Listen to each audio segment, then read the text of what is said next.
요즘 기초연금이 없어진다. 70세부터 준다. 올해는 더 까다로워진다. 이런 말 정말 많이 들리시죠? 그런데 제가 최근 자료를 직접 다시 확인해 보면서 놀랐던 건 이런 소문들 중 상당수가 사실과는 전혀 맞지 않다는 점이었습니다. 오히려 지금은 어르신들에게 유리하게 바뀐 부분이 계속 늘어나고 있는데 많은 분들이 소문만 듣고 스스로 포기하고 계시더라고요. 노후 소득 구조를 분석해 온 서태민 박사입니다. 제가 현장에서 가장 안타깝게 생각하는 부분이 바로 이겁니다. 작년에 탈락해서 올해도 당연히 안 될 거라고 생각하고 신청조차 하지 않는 어르신들이 너무 많다는 점입니다. 그런데 실제로 기준을 다시 계산해 보면 부부 감액이 크게 축소됐고 차량 배기량 기준은 아예 폐지됐으며 근로소득 공제도 대폭 확대됐습니다. 이런 변화들이 어떤 의미인지 구체적으로 말씀드리면 예전에는 부부가 함께 신청하면 각자 받는 금액이 20% 이상 줄어들었는데 지금은 그 감액률이 절반 가까이 낮아졌어요. 또 배기량이 큰 차량이라고 해서 무조건 탈락했던 것도 이제는 실제 중고차 시세만 보게 되면서 오히려 조건 안으로 들어오는 분들이 늘어났습니다. 가장 중요한 건 소득 인정액 기준 자체가 높아졌다는 점입니다. 단독 가구는 213만 원, 부부 가구는 340만 원까지 재산소득 합산 기준이 완화됐어요. 여기에 근로소득이 있어도 112만 원 기본 공제에 추가로 30%까지 더 공제해 주니까 일하시는 분들도 받을 수 있는 가능성이 훨씬 커졌습니다. 그런데 정작 이런 유리한 변화는 잘 알려지지 않고 부정적인 소문만 빠르게 퍼지니까 받을 수 있는 분들이 스스로 포기하는 상황이 계속 생기고 있어요. 매달 30만 원 넘는 금액을 놓치고 있을 가능성이 정말 큽니다. 혹시 이런 소문이 여러분 지역에서도 많이 퍼지고 있나요? 어떤 지역에서 들으셨는지 댓글로 남겨주세요. 제가 얼마 전 상담했던 분 중에 72세 김영진 어르신이 계십니다. 혼자 지내시면서 생활비에 항상 신경을 쓰던 분인데 2년 전에 기초연금을 신청했다가 탈락한 뒤로는 그냥 포기하고 계셨어요. 당시에는 차량 배기량이 1600cc라서 기준을 넘었고 월세도 받고 있어서 소득 기준에도 걸렸거든요. 그런데 생활비는 점점 늘어나고 주변에서는 요즘 기준이 더 까다로워졌다는 말만 들리니까 신청할 엄두조차 못 내셨던 겁니다. 김영진 어르신 같은 경우가 정말 많습니다. 한번 탈락하면 제도 자체가 바뀐 걸 모르고 계속 포기하고 계시는 거예요. 그러다 우연히 저와 상담을 하게 되었고 당시 기준과 지금 기준을 하나씩 다시 계산해 보니 이미 조건 안으로 충분히 들어오고 계셨습니다. 차량은 배기량이 아니라 시세로 바뀌었는데 10년 된 차라서 시세가 200만 원도 안 나왔고 월세 소득도 공제 확대로 기준 안에 들어왔거든요. 또 다른 사례로 68세 박순래 님이 계십니다. 이분은 부부인데 남편분이 아직 일을 조금 하고 계세요. 예전에는 부부가 함께 신청하면 받는 금액이 너무 적게 나와서 차라서 서류상 이혼을 고민할 정도였다고 하시더라고요. 그런데 부부 감액률이 대폭 줄어들면서 지금은 두 분 합쳐서 월 50만 원 가까이 받을 수 있게 됐습니다. 남편분 근로소득도 공제 확대로 실제 반영되는 금액이 절반도 안 되거든요. 이 이야기를 끝까지 들어야 전체 흐름을 알 수 있습니다. 김영진 어르신도 아예 기대를 하지 않고 오셨다가 다시 계산된 금액을 보면서 크게 놀라셨어요. 매달 32만 원이 나온 거거든요. 박순래 님 부부도 마찬가지였습니다. 기준이 조금만 바뀌어도 이렇게 결과가 달라질 수 있다는 걸 현장에서 매번 느끼고 있어요. 특히 요즘 들어서는 작년에 탈락했던 분들이 다시 신청해서 받게 되는 경우가 정말 많아졌습니다. 제가 지난 3개월 동안 상담한 분들만 봐도 10명 중 7명이 이런 경우였어요. 그만큼 기준이 완화됐다는 뜻인데 정작 이런 정보는 잘 퍼지지 않고 있습니다. 그래서 올해는 예전 탈락 경험만으로 포기하면 절대 안 되는 시기라고 말씀드리고 싶어요. 특히 65세 이상이신 분들 중에서 작년이나 재작년에 안 됐던 분들은 반드시 다시 한번 계산해 보셨으면 합니다. 이런 중요한 내용을 더 많은 분들이 놓치지 않도록 구독과 좋아요를 꼭 눌러주세요. 그래야 이런 유용한 정보가 더 많은 어르신들에게 전달될 수 있거든요. 그리고 끝까지 보시면 왜 지금이 다시 신청하기 가장 좋은 시기인지, 어떤 부분을 주의해서 준비해야 하는지, 실제 신청할 때 놓치면 안 되는 핵심 포인트까지 모두 알게 됩니다. 다음으로는 실제로 기초연금을 바꿔놓은 핵심 변화부터 하나씩 구체적으로 짚어드리겠습니다. 이 부분을 모르시면 계속 예전 기준으로만 생각하게 되거든요. 자, 이제 기초연금을 완전히 바꿔놓은 핵심 변화 6가지를 하나씩 정확히 짚어드리겠습니다.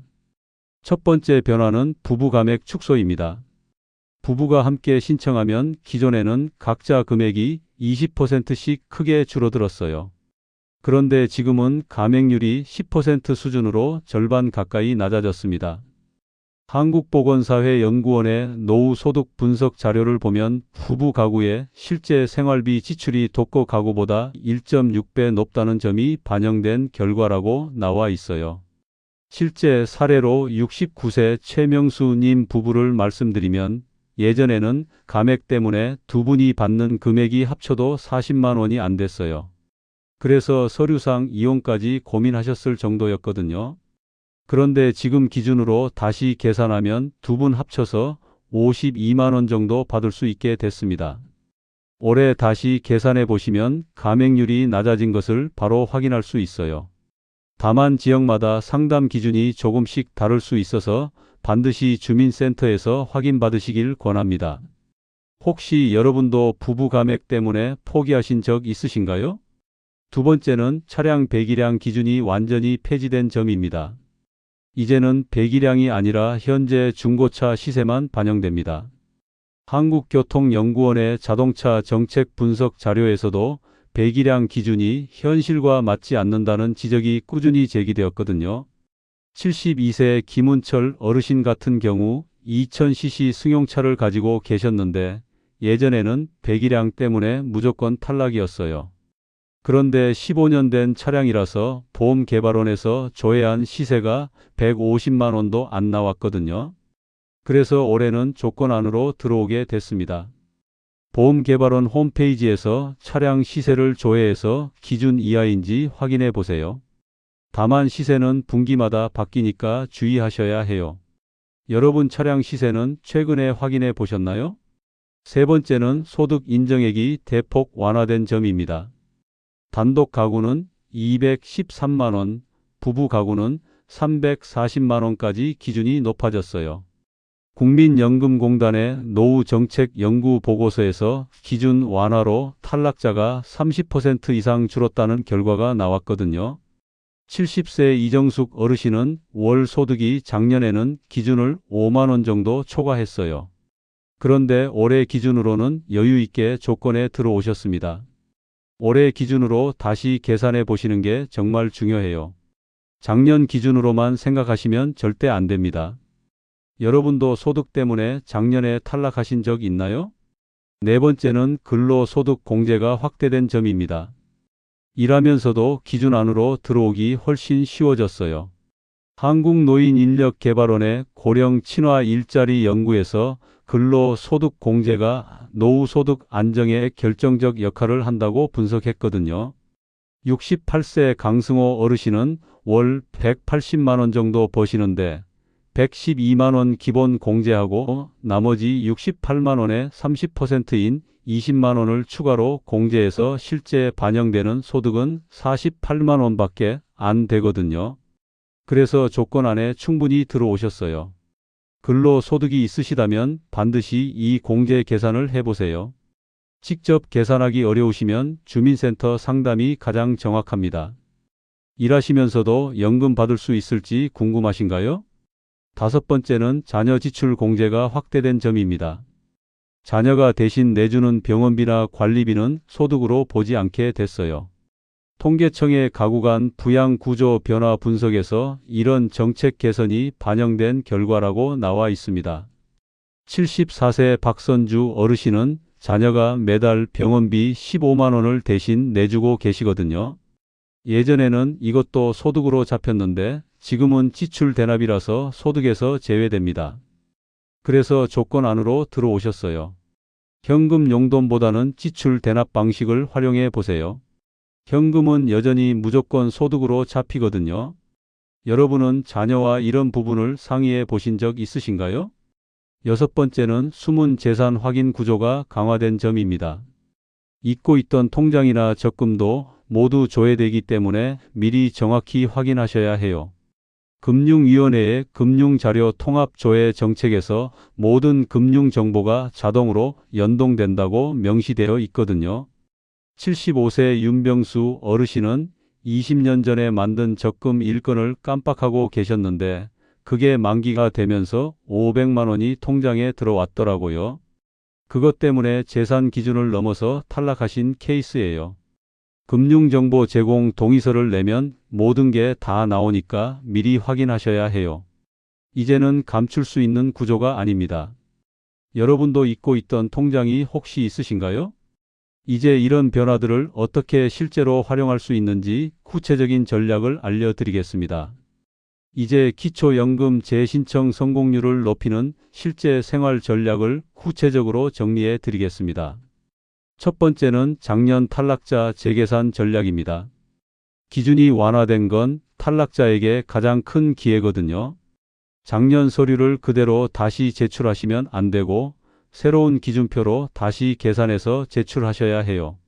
특히 부부 가구나 차량 보유자, 근로소득이 있는 분들은 변화폭이 크니까 반드시 재계산해 보세요. 여러분도 작년에 탈락하셨다면 이번 기회를 놓치지 마세요. 두 번째는 차량 시세 하락 타이밍을 활용하는 방법입니다. 중고차 시세는 시간이 갈수록 계속 떨어지거든요. 특히 3년, 5년, 7년 단위로 크게 떨어지는 구간이 있어요. 시세 조회할 때는 사고 이력도 함께 확인하셔야 하고 분기별로 조회해서 기준 안으로 들어오는 시점에 맞춰서 재신청하시면 됩니다. 현재 차량 시세가 기준을 넘기시는 분들은 몇 개월만 기다려도 달라질 수 있어요. 세 번째는 자녀와의 소득 구조를 조정하는 방법입니다.